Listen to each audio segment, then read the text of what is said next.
Hi friends, ಎಲ್ಲರಿಗೂ ನಮಸ್ಕಾರ. ಇದು KVS ರಾಜ್ ಕುಕ್ಕಿಂಗ್ ಚಾನಲ್ಗೆ ಸ್ವಾಗತ. ಯಾರು ನನ್ನ ಚಾನಲ್ನ ಸಬ್ಸ್ಕ್ರೈಬ್ ಮಾಡದೆ ನೋಡ್ತಾ ಇದ್ದೀರೋ ಅವರು ಸಬ್ಸ್ಕ್ರೈಬ್ ಮಾಡ್ಕೊಳ್ಳಿ. ಪಕ್ಕದಲ್ಲಿರೋ ಬೆಲ್ ಐಕಾನ್ನ ಮರಿದಿರ ಪ್ರೆಸ್ ಮಾಡಿ. ಈಗ ರೆಸಿಪಿ ಕಡೆ ಹೋಗೋಣ. ಇವತ್ತಿನ ರೆಸಿಪಿ ಏನಂದರೆ ಮೊಟ್ಟೆ ಪಲ್ಯ ಹೇಗೆ ಮಾಡೋದು ಅಂತ ತೋರಿಸ್ತಾ ಇದ್ದೀನಿ. ಇಲ್ಲಿ ನಾನು 2 ಈರುಳ್ಳಿನ ಅಡ್ಡವಾಗಿ ದಪ್ಪವಾಗಿ ಹೆಚ್ಕೊಂಡಿದ್ದೀನಿ. 2 ಹಸಿಮೆಣಸಿನಕಾಯಿ, ಸ್ವಲ್ಪ ಕೊತ್ತಂಬರಿ ಸೊಪ್ಪು, 3 ಮೊಟ್ಟೆ, ಒಗ್ಗರಣೆಗೆ ಎಣ್ಣೆ, ರುಚಿಗೆ ತಕ್ಕಷ್ಟು ಉಪ್ಪು. ನಾನು ತೋರಿಸಿಲ್ಲ ಫ್ರೆಂಡ್ಸ್, ಸ್ಕಿಪ್ ಆಗಿದೆ ಅನಿಸುತ್ತೆ. ಈಗ ನಾನು ಒಂದು ಪಾತ್ರೆಗೆ ಎಣ್ಣೆ ಹಾಕ್ಕೊಂಡು ಈರುಳ್ಳಿ, ಹಸಿಮೆಣಸಿನ್ಕಾಯಿ ಇಷ್ಟನ್ನು ಫ್ರೈ ಮಾಡ್ಕೊತಾ ಇದ್ದೀನಿ.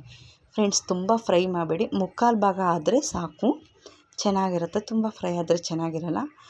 ಈಗ ಇದು ಬೆಂದಿದೆ. ಇದಕ್ಕೆ ನಾನು ಡೈರೆಕ್ಟಾಗಿ ಮೊಟ್ಟೆ ಹೊಡೆದು ಹಾಕ್ಕೊತಾ ಇದ್ದೀನಿ, ಲೋ ಫ್ಲೇಮ್ ಮಾಡಿಬಿಟ್ಟು.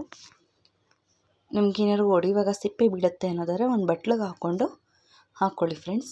ಈಗ ನೋಡಿ, ಎಲ್ಲ ಒಂದು ಸಲ ಚೆನ್ನಾಗಿ ಮಿಕ್ಸ್ ಮಾಡ್ಕೊಬೇಕು. ನೋಡಿ, ನೀಟಾಗಿ ಮಿಕ್ಸ್ ಆದಮೇಲೆ 1 ನಿಮಿಷ ಹಾಗೆ ಬಿಟ್ಬಿಡೋಣ. ನೋಡಿ, ಹಾಗೆ ಬಿಟ್ಟ ಮೇಲೆ ನಾವು ಚೆನ್ನಾಗಿ ತಿರುಗಿಸೋದ್ರಿಂದ ದಪ್ಪವಾಗಿ ಹಾಗೆ ಚೆನ್ನಾಗಿ ಬರುತ್ತೆ. ಈಗ ರುಚಿಗೆ ತಕ್ಕಷ್ಟು ಉಪ್ಪು ಇಷ್ಟನ್ನು ಹಾಕಿ ಚೆನ್ನಾಗಿ ಫ್ರೈ ಮಾಡ್ಕೊಬೇಕು ಫ್ರೆಂಡ್ಸ್. ಮೊಟ್ಟೆ ಹೇಗೆ ಬೇಯುತ್ತೆ ಅಂತ ಗೊತ್ತಾಗುತ್ತೆ ನೋಡಿದ ತಕ್ಷಣ. ಅದಾದಮೇಲೆ ನಾನು ಆಫ್ ಮಾಡಿಬಿಟ್ಟು ಕೊತ್ತಂಬರಿ ಸೊಪ್ಪು ಹಾಕ್ಕೊತಾ ಇದ್ದೀನಿ. ನೋಡಿ ಫ್ರೆಂಡ್ಸ್, ಈಗ ಕೊತ್ತಂಬರಿ ಸೊಪ್ಪು ಹಾಕಿ ಚೆನ್ನಾಗಿ ಮಿಕ್ಸ್ ಮಾಡ್ಕೊತಾ ಇದ್ದೀನಿ. ಓಕೆ, ಈಗ ರೆಡಿಯಾಗಿದೆ.